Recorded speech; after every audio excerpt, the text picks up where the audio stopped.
You ever have one of those days, a totally free day, a chance to finally relax, but instead you're just filled with this weird nagging guilt, that little voice in your head telling you that you should be doing something productive, that just sitting still is a waste? Well, if that sounds familiar, you are definitely not alone, and we're going to get into exactly why that happens. I mean, this is the core of it, right? Why does rest feel so dangerous? For so many of us, especially if we're driven, ambitious people, rest doesn't feel like a reward. It actually feels more like a threat. So, what's going on there? Okay, first things first, that feeling of guilt, it is not a personal failing. It has nothing to do with being lazy or undisciplined. It's actually a survival pattern that your brain learned a long, long time ago. So let's break down the real reasons this is happening. All right, so reason number one, it all starts with this really deep confusion between our inherent worth as a person and our function, what we do. A lot of the time, this goes back to something psychologists call conditional positive regard. It's basically when, as a kid, you picked up on the idea that love or approval only came after you did something helpful or got a good grade. You basically learned that you had to earn your keep by being the easy child or the best student. And this slide it lays it out perfectly. A secure brain's default question is about being, am I okay? But a brain that was trained on conditional regard, it asks a question about doing, am I useful? And the second the answer to that question is no, your brain sounds the alarm. And that's really the heart of it. If your fundamental sense of safety is tied to being useful, then of course rest doesn't feel like a reward. It feels like a direct risk to your very value. Okay, so the second reason is all about the invisible work that's always happening inside your head. Because even if you're just sitting on the couch, it doesn't mean your mind is taking a break. If you've got an active mind, you are constantly running these mental simulations, right? You're replaying conversations, thinking about what you could have said. You're running through all these future scenarios, trying to prepare for every possible outcome.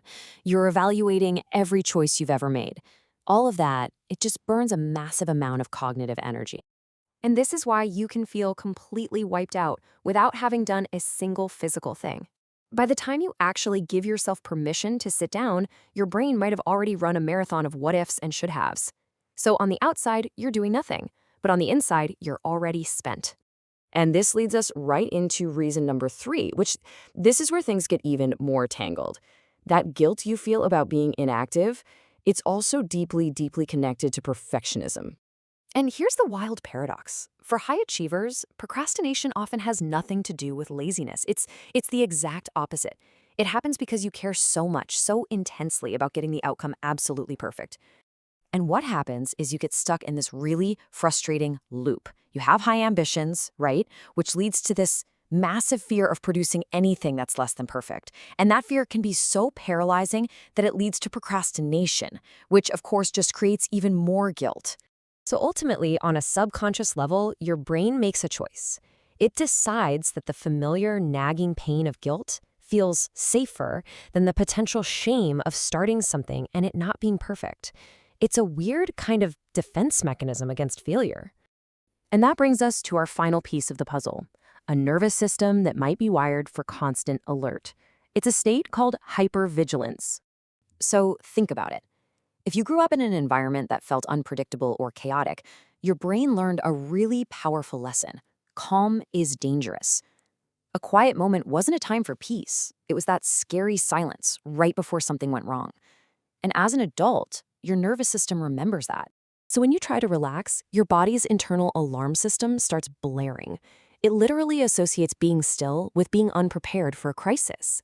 That guilt you're feeling, it's not you being hard on yourself. It's your brain's protective instinct kicking in, trying to shove you back into a state of productivity and readiness, because that's where it feels safe. Okay, so let's pull all of this together. We've seen that this inability to just rest isn't some simple character flaw. It's this complex web of deeply learned psychological patterns, all of them designed, in their own way, to keep you safe. So, to recap real quick, your sense of self-worth got all tangled up with what you do. Your mind is often exhausted from all that invisible work. Your own high standards make an imperfect start feel terrifying. And your nervous system might have learned that rest itself is a threat.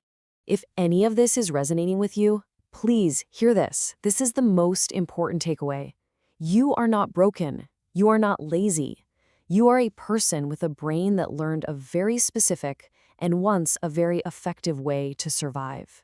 The path forward, really, it just starts with giving yourself permission. Permission to exist, to breathe, to just be, without having to justify your existence with a to-do list. Because your value was never, ever tied to your productivity. So, I'll leave you with this question to just chew on. It's a big one, I know, but it's really the beginning of uncoupling your identity from your output. If productivity wasn't the thing that defined you, what would?